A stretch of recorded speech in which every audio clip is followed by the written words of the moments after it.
Hi everyone, it's Knowles here. I'm really excited to be here and present our conservation economy report. We've been working on it for the last year or so, and really excited to find ways to bring our conservation work together with building the economy of our communities around here.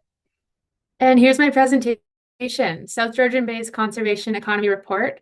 It's a vision and a toolkit for building an economy around protecting, conserving, and restoring our local landscapes. So we started this off by doing a survey with businesses across South Georgian Bay to get a sense of, how nature really provides for businesses in the region. And we came across a ton of really interesting results, all ranging from, businesses that are generating their assets directly or generating the revenues directly from Georgian Bay's natural assets to business owners that are choosing to live and operate in South Georgian Bay because of the lifestyle, the landscape, and all the benefits that this area provides, both for their clients as well as for themselves and their employees. And this survey really brought to life some metrics to support what all of us who live and work in this area already know about the region, and that really helped bring this report to life and really bring the voices of the businesses operating in this area into our vision for a conservation economy. So what is a conservation economy? A conservation economy is built, understanding that the economy is built from nature. It's built from fully functioning ecosystems, our natural processes, and our flora and fauna. A conservation economy seeks to find ways so that we can live and work within nature, and encouraging us and our businesses, our culture, and the way that we live and work to connect to the lands and waters. It's prosperous and innovative and entrepreneurial and looks for ways to collaborate and share these resources between visitors, residents, and businesses. And it's particularly important for this region because it's one of our UNESCO biosphere regions. So the environment has been recognized globally as a super unique area and one that's worth preserving. And so finding a way that our economy can suit this rather than our economy take from this landscape. And within a conservation economy, what really comes to life is the incalculable value that nature brings to us. Everything from health and well-being benefits, so our outdoor recreation assets, our ability to spend time in nature, the clean air, to cost-effective natural disaster resilience, climate adaptation. Our trees keep our microclimate cooler, retains our soils, all the ecosystem services from fresh air, clean water, pollinators, so many more, to our local culture and knowledge, our renewable energy, and of course our fresh food and agriculture systems, among many others. And there's many people trying to put that value of nature into an economic dollar, but it's really hard to calculate, and it is intangible. It's incalculable because we don't know the complex and cascading impacts of having nature support us. There's so many attributes that we don't know about it. And also, when one piece is destroyed, we don't know the cascading impacts of what that will be to us. So nature has this incredible value that's added to our economy that goes pretty underrepresented from an economic standpoint. So a conservation economy looks to both bring value to those attributes of nature as well as understand that many of these attributes aren't calculable into the metrics that we use in our common economy, and how can we bring those still into our policies and practices. So the current challenges that our region is facing, many of us are already super aware of these, is we've got a rapidly growing population. We've seen 13% growth across our 5 municipalities and can expect another over 20% more in the next 30 years. As a result of that, we're seeing a ton of suburban sprawl, massive proposed growth and increase of housing, 30,000 new homes in the next less than a decade. And with that, a lot of issues with housing affordability and accessibility. We're seeing loss of wilderness and agricultural lands as a result of this as well. And we're having massive amounts of tourism in the region. This is growing as well. Of course, many people want to come visit this region because it's incredible. But a lot of impacts come with over-tourism as well. We see that on our social services, our health services, and our infrastructure. And a lot of these things aren't counted, they aren't counted for when we look at tourism numbers. We look at the growth in tourist visits and economic spending, but we often don't count for the cost that it takes to service growing tourism numbers. We have over 3 million visitors to the region each year, and so that costs a lot to our municipalities and to our environment. And also economic leakage. So the way that we organize our economy, if the businesses are primarily owned and managed outside of the region, a lot of the benefits of the existing industries, whether that's tourism or others, these economic benefits can be extracted out of the region. So high-paying jobs, spending profits might go to Toronto or to other international multinational corporations if we prioritize those versus supporting small businesses that stay where the economic benefits stay in the region. And mining is a good example of that, where it's considered an economic attribute for the region, but it actually only provides a really small amount of jobs, and the majority of the economic benefit, the profits, is being exported out of our region. So how can we prioritize sectors where the economic benefit and the social benefit all stays within the economy here? And so what is our vision for a conservation economy? It's to build an economy centered on protecting, conserving, and restoring our shared natural and cultural assets that the incredible South Georgian Bay region can continue to prosper and provide for a wide community of constituents long into the future.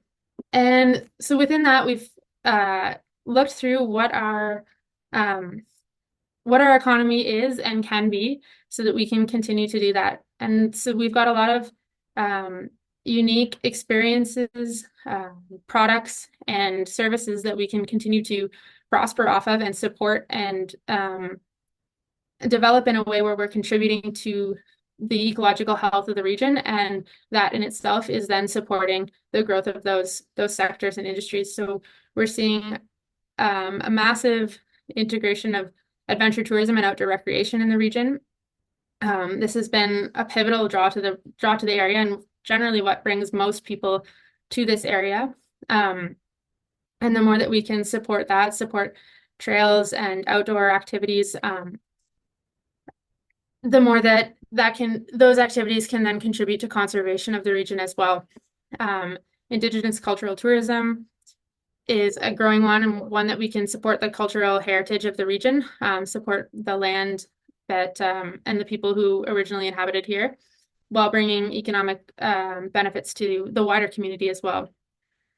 Character accommodation, we're seeing incredible movement to restore a lot of the buildings and the heritage of the region, and so supporting smaller scale accommodations, as well as integrating agriculture and cultural tourism. And agriculture is a key sector within our area, and a lot of ways that we can connect between these sectors, between agriculture and tourism. Moving into products, we've got a lot of products that can really showcase what our region has to offer without without negatively harming our environment in a way that's non-renewable. So our craft food and beverage sector is massive, and it's incredible, known throughout the province and the country, from apples and cideries to local farm-to-table restaurants, and just wider agriculture in general. And arts and culture is based a lot off of our natural landscape. We've got growing communities of that, and our building and architecture as well. We've got a lot of really great opportunities to reuse and repurpose our buildings, which bring with them a lot of history and connection to this area, and conserve those, both in the sense of conserving the history and the buildings, but also in doing that, we're not promoting the continued extraction and use of other materials. And sustainable services. So again, most people are drawn to this region, whether it's business owners, employees, staff, residents, or visitors, for the attributes like the lifestyle, the nature, and the small town communities. So ways that we can, continue to enhance these through our housing and construction. People aren't looking to be in this region to be in the suburbs. They're looking to get out of the suburbs, out of the urban areas, and into a small town, into nature, into Georgian Bay or onto the escarpment. And so, how can we continue to do that? With our housing and construction, we can support, infill development, so not sprawling further into our agricultural lands, which are providing food and other experiences. We can repurpose industrial land. We can restore old buildings, old barns, and old and bring that character back to life. Bring what people are looking to come here for, and really embolden it. Same with through our arts and culture. There's so much talent and beauty to share with visitors and residents alike. We're seeing a growing knowledge, education, and innovation sector. So that's, sort of the opposite of economic leakage, where we're having these knowledge, education, tech workers come into our region, and they're, bringing money from outside of our economy and then spending it inside our economy. So how can we support that? We can enhance our transportation system within the region. We've got a great example with our Georgian Trail, super successful project, linking municipalities, working across sectors, collaborating, and supporting the outdoor recreation, the connectivity between these communities. So we've got a rural outdoor recreation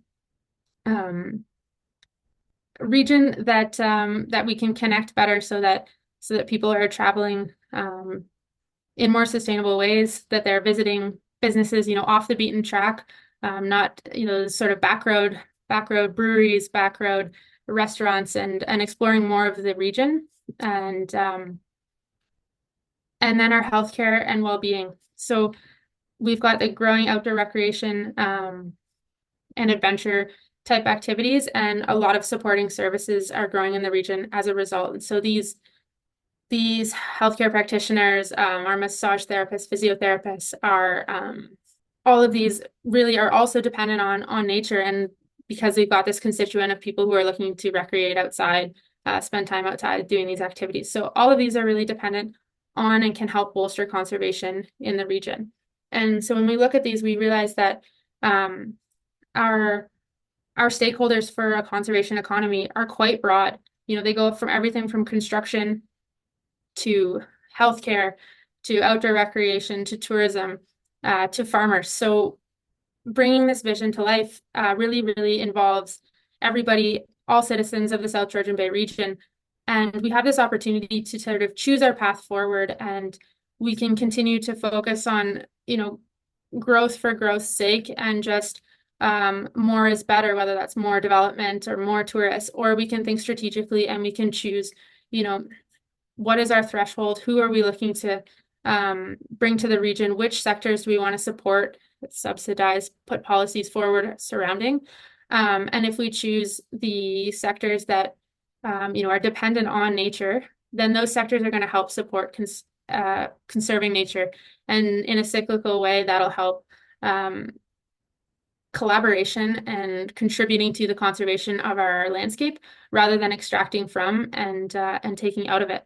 In looking at sort of what next steps are bringing this to life, we've developed a toolkit, which we've got in a lot more detail, but at 3 levels, looking at our policy plan, what our ground game for what businesses can do, and individual action that every resident and visitor can do.